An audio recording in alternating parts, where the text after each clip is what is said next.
मी सौ मानसी गडके. यशोवाणी दिवाळी अंक 2025साठी माझा हा लेख वाचते आहे.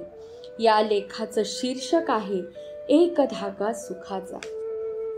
या सुखांनो या, सुख उभे माझी या दारी. एक धागा सुखाचा, सुख अनुपम संतांचे चरणी. अशी सुख या छोट्याशा शब्दावर रचलेली अनेक गाणी. ही गाणी ऐकायला सगळीच गोड, पण प्रत्येक रचनेत सुखाचा वेगवेगळा गर्भित अर्थ दडलेली. अर्थात हे झालं श्रवण सुख. आता सुखाचे समानार्थी शब्द म्हणजे आनंद, समाधान, मौज, चैन, उल्हास इत्यादी.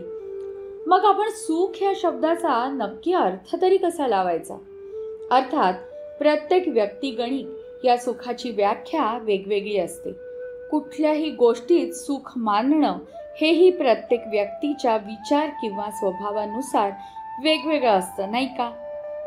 कोणाला भौतिक सुखात रस वाटतो, तर कोणी आध्यात्मिक सुखात आत्ममग्न होऊन जातं, तर कोणी एखाद्या कलेमध्ये मानसिक सुख समाधान शोधतं. आधी सांगितल्याप्रमाणे काही जण मोठं घर, गाडी, बंगले, बँक बॅलन्स अशा भौतिक गोष्टींमध्ये आपलं सुख शोधतात. त्यांना त्यातच समाधान वाटतं. त्यानंतर आध्यात्मिक सुख येतं. परमेश्वराचं नाम जपणं आणि निजानंदी रंगून जाणं यात परमोच्च सुख वाटणारे भक्त आपल्या संस्कृतीत आहेत. आपल्या संस्कृतीत विविध कला आहेत. त्या कलांचा आनंद स्वतः घेऊन दुसऱ्यालाही या आनंदात, या सुखात सहभागी करण्याचं सामर्थ्य कलाकारात असतं. या झाल्या सर्व श्रुत किंवा सर्वमान्य सुखाच्या व्याख्या. पण काही व्यक्ती अशा आहेत ज्यांना समाजसेवेतून जे सुख मिळतं त्याचं समाधान त्यांच्यासाठी काही औरच असतं.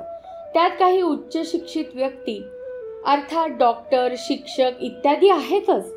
पण असे काही सामान्य असूनही असामान्य व्यक्तिमत्व असतात की त्यांच्या समाजाप्रती असलेल्या योगदानामुळे या सृष्टीचं चलनवलन चालतं. त्यात त्यांना अतिशय सुख मिळतं. या सगळ्या सुखांबद्दल आपण बोलत आहोत. त्यात महत्त्वाचं आहे ते स्पर्श सुख. रिमझिम बरसणाऱ्या सरींचा ओला स्पर्श, ओल्या मातीच्या सुवासाचा मनाला धुंदावणारा स्पर्श, श्रावणातल्या कोवळ्या उन्हाचा स्पर्श, शिशिरातल्या थंडीचा तना मनाला सुखावणारा स्पर्श, अशा निसर्गातल्या विविधतेने नटलेल्या सृष्टी सौंदर्याचे सुखावणारे स्पर्श सुखच असते ना.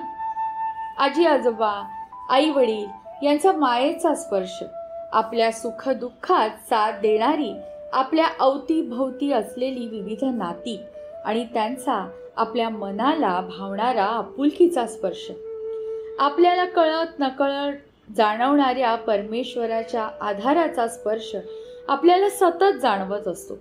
या सगळ्या स्पर्श सुखाची अनुभूती आपल्याला येत असते. या सगळ्या स्पर्श सुखाची आपण कशाशीच तुलना करू शकत नाही. आपल्याला आयुष्यात मिळणाऱ्या सुखाची परिभाषा काय आहे हे आपण आपलंच ठरवायचं असतं. भौतिक सुख कितीही मिळाली तरी ती कमीच वाटतात. त्याचा हव्यास काही संपत नाही. मग आपण कुठं थांबावं हे आपल्या मनाला आपण समजावलं पाहिजे. आध्यात्मिक सुखाचा आनंद तर निराळाच असतो. परमेश्वराचं नाव घेताना मनात कुठल्याही परताव्याची भावना नसावी.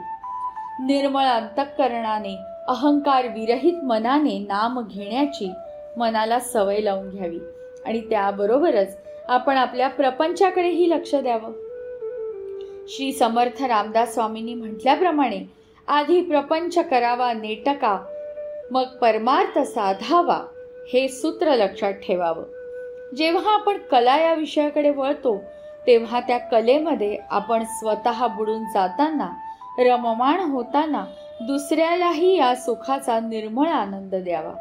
एखादी कला सादर करताना आपल्याला त्याचं सुख समाधान मिळतंय ना किंवा मिळालंय ना याचा विचार करावा.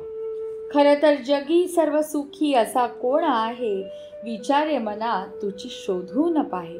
असा शोध तर कायम सुरू राहणारच आहे.